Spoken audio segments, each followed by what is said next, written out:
Bookstahuna! Hello, it's Sandy. You may also know me as Professor Andrews.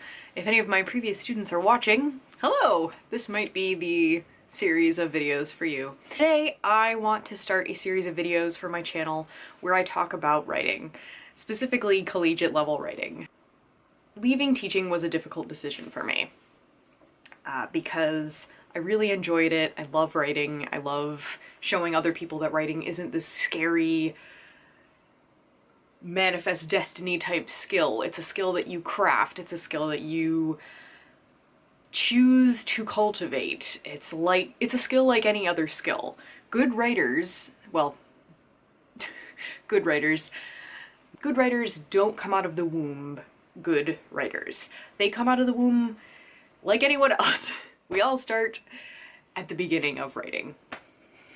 See, this is why editing happens. This is what my lectures were like, weren't they?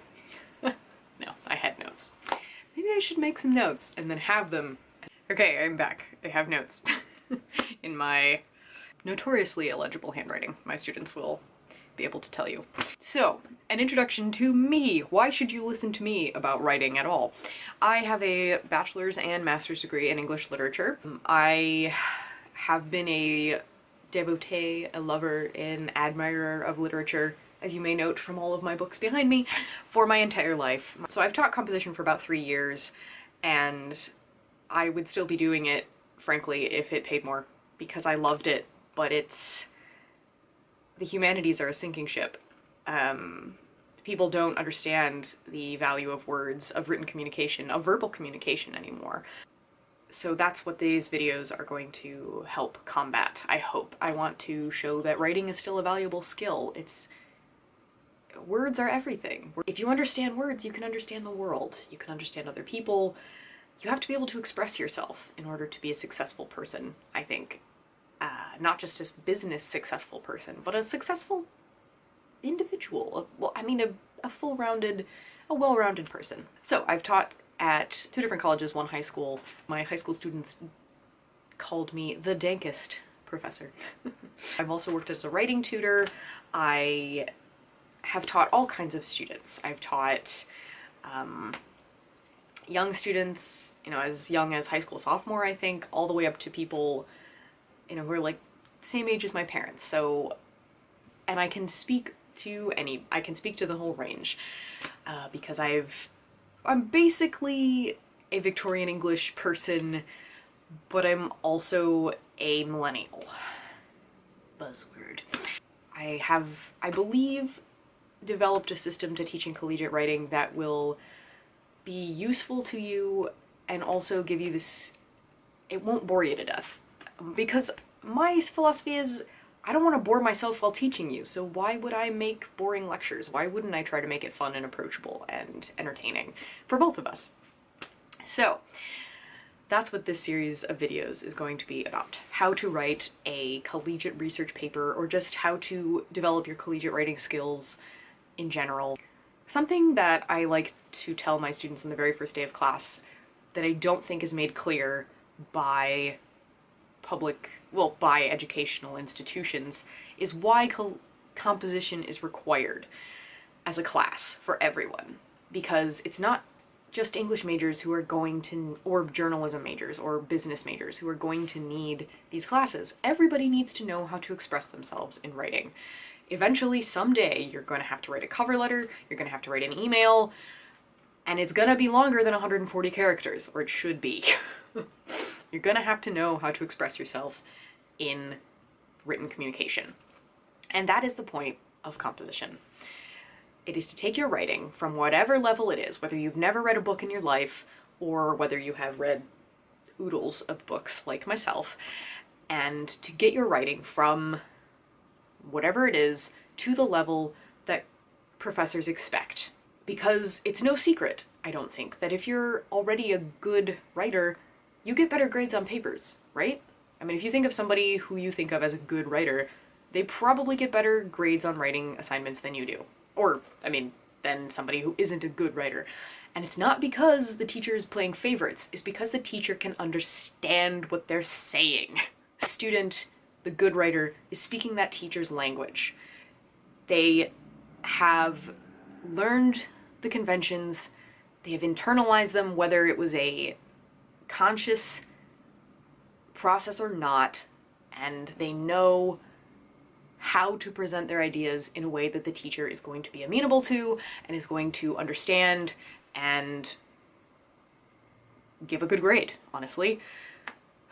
I also believe that composition is not a waste. It's not assigned to be a waste of your tuition. It might seem like that, and if you get a bad professor, I'm sorry. I try to be a good professor. I tried to be one who doesn't make it a waste of your time and not a waste of my time either.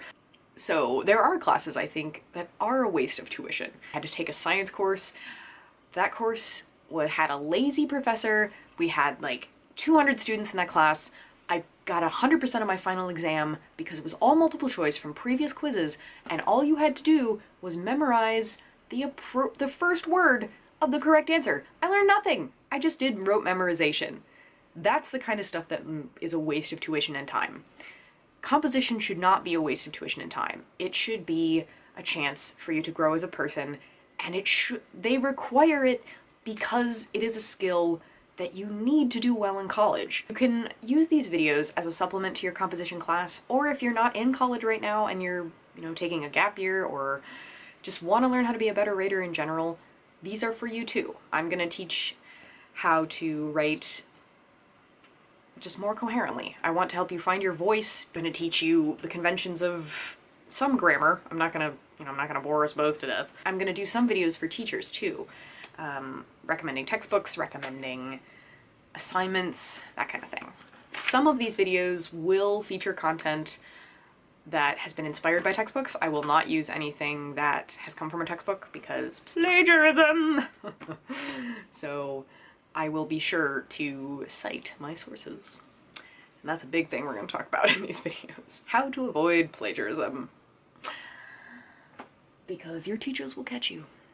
They may not catch you all the time, but they know when it's not your writing. They know. Finally, one note about the educational system. If you find a college is something that you were told to do simply because it's what's expected of young people these days, think about whether you have a goal for being in college or if you're just there because that's where you're supposed to be. Think about what you want to do with your life. You get one life, what do you want to do with it? Do you want to travel?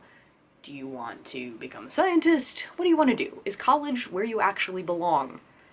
Would you be better in a vocational school where you can learn a skill and get a job? Psst, you're probably more likely to get a job that way than getting a traditional college degree.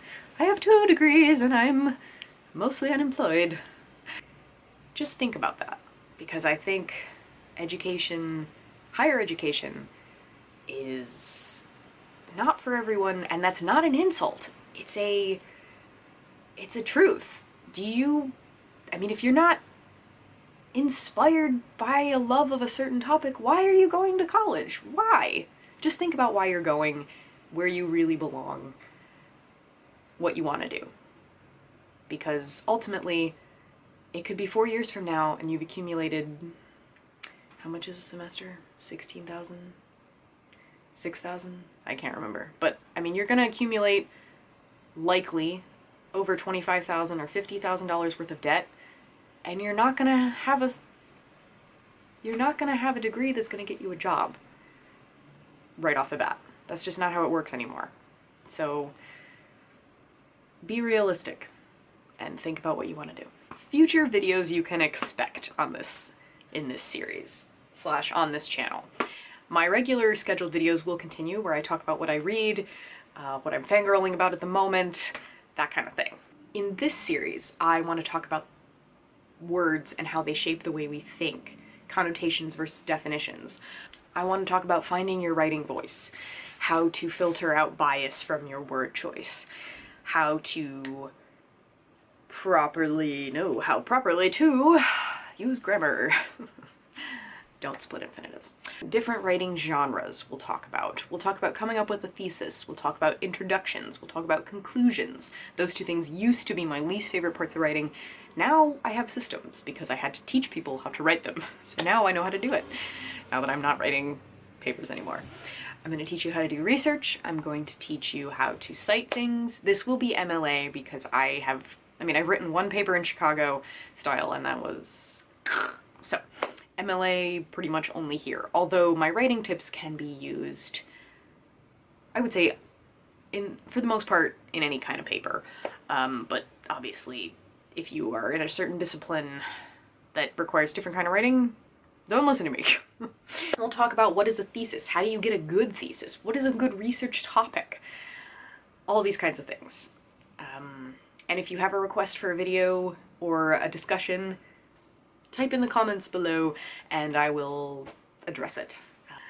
I hope you stick around, and I hope we can have a great discussion about writing together.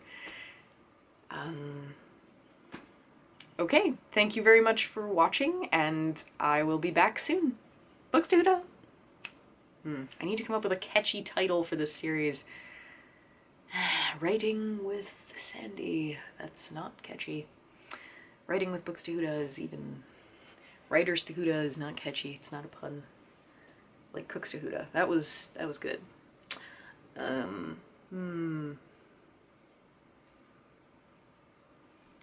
If you have a suggestion for that, leave it below as well. Okay, bye.